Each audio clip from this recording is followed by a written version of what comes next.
I'm the owner, creator, and developer of Voila Method. And one of the things I want to talk today about and see if I can remember everything I want to talk about here is that phrase that is commonly used, meet people where they're at. And I'm not a huge fan of this statement. And I want to try and remember and give you some of the reasons why. There are times where you do have to meet them where they're at. And I'll kind of try to remember to explain what happens when you do. So let's start there. So when you meet someone where they're at, so you got to get an understanding first of where they're at. And if they have a lot of shit going on in their life, well, if you meet them there, you are going to get a lot of their shit. That's basically why I really don't like meeting them where they're at. You have to understand that they're going through a lot of stuff and empathize with that, but you don't have to go take the train to Crazy Town with them. And this is one of the things that people don't understand about listening. They think that you just have to sit there and listen and take all their venting. And you venting for someone is good, but they don't have to dump all their crap on you, and you have to take it. Right? You have to find that space within yourself to understand where they're coming from and then meet them there. Right? We could talk about that. So it's really interesting. And so what happens when you meet people where they're at? They're going to be very argumentative because they're not going to really want to move forward because they're so stuck in their shit that they don't know how, or that they are stuck there, and that they are even wanting to really to move forward. Okay. So that's one of the reasons why I really don't like meeting people where they're at, but you don't want to talk way above them either. But I look at this as one of my college professors. He would answer your question just slightly above your head. And he would ask, do you understand what I mean? And of course you go, yeah, I understand. You got maybe a little bit of it. And then you're walking across campus and all of a sudden your light bulb goes off. You're like, oh, that's what he means. And this happens a lot in Voila. It might take years for you to really understand what I mean or what I meant in that moment. Another thing that happens when you meet people where they're at is they finally get to see it. So I kind of call that mirroring. You start mirroring their behavior and they really don't like it. And they start calling you nasty names or whatever. But what you're doing is just giving their energy right back to them as a mirror so that they can see it. And they really don't like it. So it's not really a reflection on you. It's their reflection of themselves. Okay. So we'll just use Voila because that's what I'm most familiar with. And we're doing a study group. And I asked the people in the group to do an exercise after the study group. Well, only one person did the homework. And of the others that did not do the homework, because they didn't think it was significant, they didn't think it mattered, they didn't think they needed to. Interestingly enough, it's been 6 months and they're all having trouble with men. It's really fascinating and interesting, but they still don't think that this tiny little exercise that I asked them to do is of importance because they can't see it. Okay.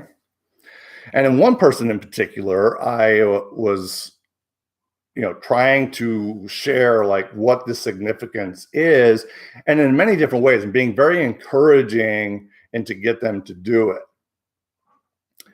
And I was still fighting against resistance.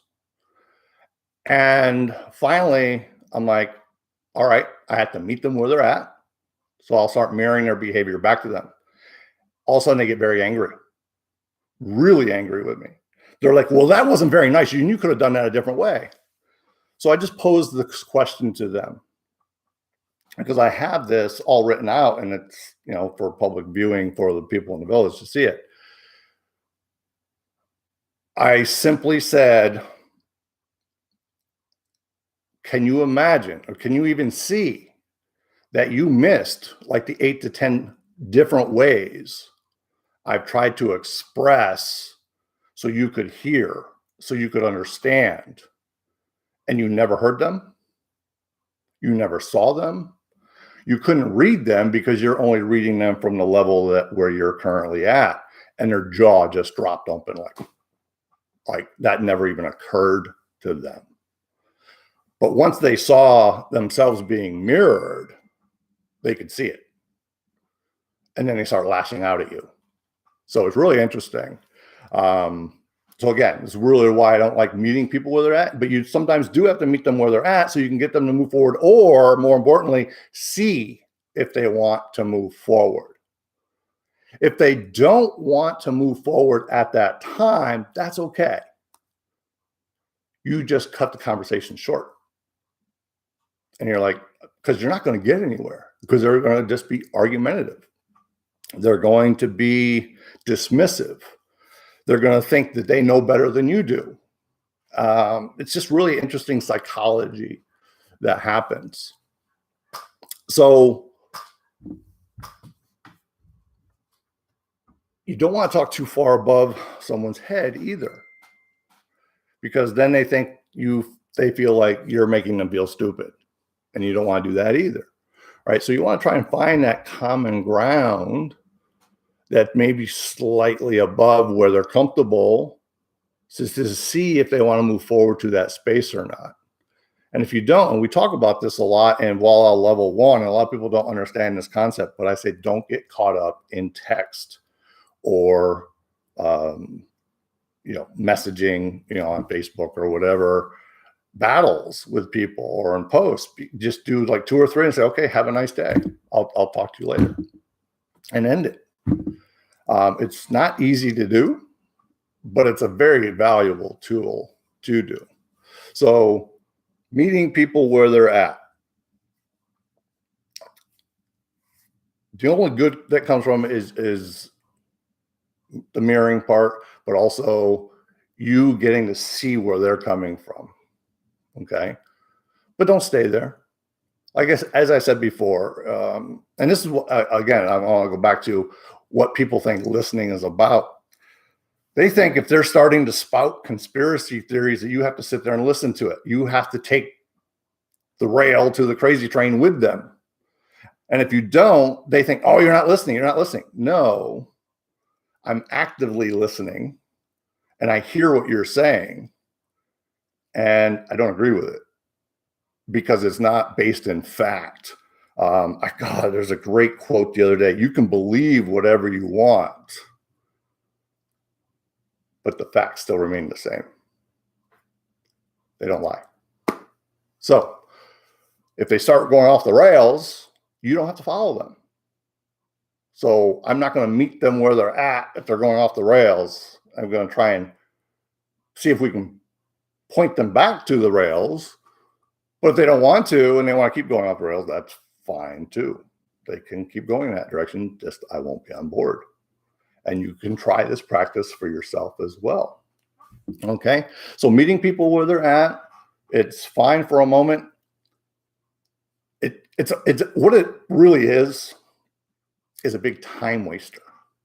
And what I mean by that being a time waster, because I mean, it's not a time waster if you can get them to budge, to move, but it's going to take you like an hour of them arguing back and forth with you until they finally go, oh, that's what you mean, right? Because it's taking you like this hour to dance with them until they start to be honest with themselves.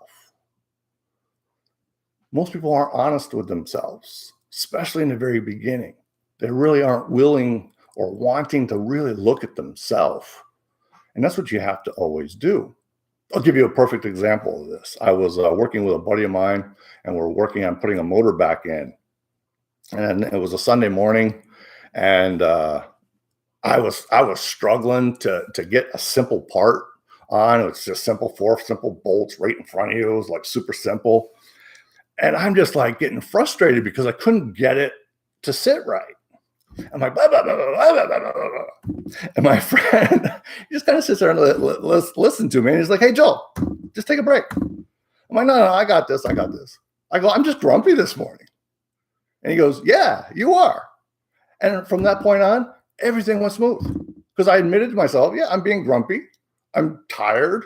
We've been doing this for a couple of days. I'm tired. And so once I stated that and I took ownership that I was grumpy in that moment, it went away. And we were able to finish the job faster than we thought. So it was fantastic. But you have to get them to that point where they want to be willing to look at themselves and go, oh, you know what? I'm being kind of an idiot. Or I got a lot of stuff going on and I'm sorry I took it out on you. But it'll take like an hour to get there. And sometimes you just don't, you can't do that with everybody. You don't have that time, you don't have that energy, you don't have that space, But if someone's willing to put in the work, I'm willing to put in the time. No problem with that. So anyway, that's just a few of my thoughts on meeting people where they're at. I don't think that was all of my thoughts on that because I don't write anything down, just come off the top of my head. So, but that's it for today. I hope you enjoy this and you get something out of meeting people where they're at. Enjoy your day and have a lovely weekend. Bye-bye.